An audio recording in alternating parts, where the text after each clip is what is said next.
حشر میں پھر ملیں گے میرے دوستو، بس یہی ہے پیام آخری،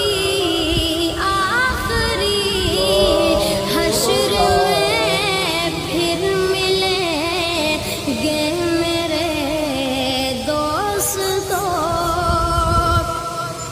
کہنا سب جیتے جی کے شکوے گلے، آج سے ختم دنیا کے سب سلسلے، شمع ڈھلنے کو ہے دم نکلنے کو ہے، شمع ڈھلنے کو ہے۔ معزز حاضرین کرام، ان بزرگوں کے بارے میں آپ نے سن رکھا ہوگا، بہت سے لوگ معلومات رکھتے ہیں۔ ایک تو ان کی عمر جو ہے 125 سال سے زائد، نیٹ سیٹ تو اس کی فگر نہیں پتہ، میں تو ان کے بیٹوں سے پوچھا ہے، گاؤں والے لوگوں نے بتایا، جس کا مطلب یہ ہے کہ یہ پاکستان بننے سے پہلے کا ان کا سلسلہ ہے۔ تو یہ ڈوگرا راج میں بھی انہوں نے جو ہے یہ اپنی زندگی گزاری ہے۔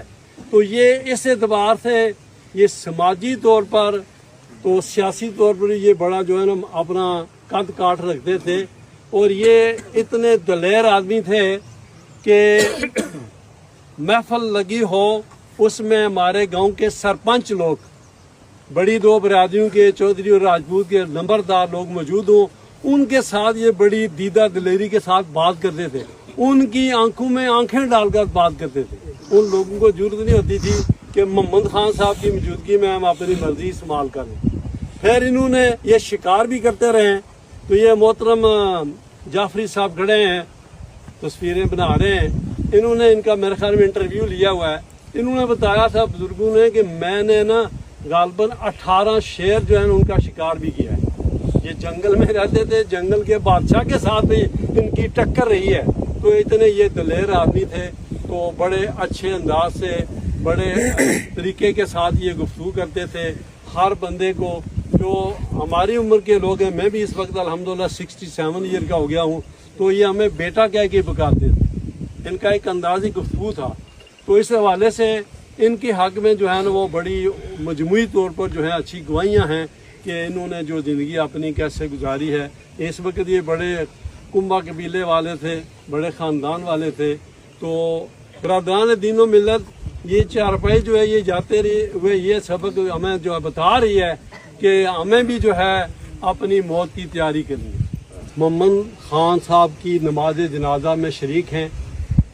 اللہ تعالیٰ سے دعا ہے کہ اللہ تعالیٰ اپنے فضل خاص کے ساتھ جناب رسالت مآب صلی اللہ علیہ وآلہ وسلم کے وسیلہ جلیلہ اور جمیلہ کے ساتھ، اور آج پیر کا دن ہے، میرے اور آپ کی کریم آقا علیہ الصلوۃ والتسلیمات کی ولادت باسعادت کا یہ دن ہے۔ اللہ اس دن کی نسبت سے مرحوم محمد خان صاحب کی بخشش فرمائے، انہیں اپنے جوار رحمت میں جگہ عطا فرمائے، انہیں جناب رسالت مآب صلی اللہ علیہ وسلم کے پیارے پیارے نواسوں حسنین کے ساتھ جنت میں سنگت اور غلامی نصیب فرمائے۔ اسی غلامی کے بسبب اللہ مرحوم محمد خان صاحب کی قبر پہ اپنی رحمتوں کی برسات فرمائے، اپنے نور سے ان کی قبر کو بھر دے، جنت کی خوشبوئیں بھیج کے ان کی قبر کو خوشبودار بنائے، عالم برزخ میں انہیں مثل جنت قبر عطا فرمائے، جملہ پسماندگان کو صبر جمیل عطا فرمائے۔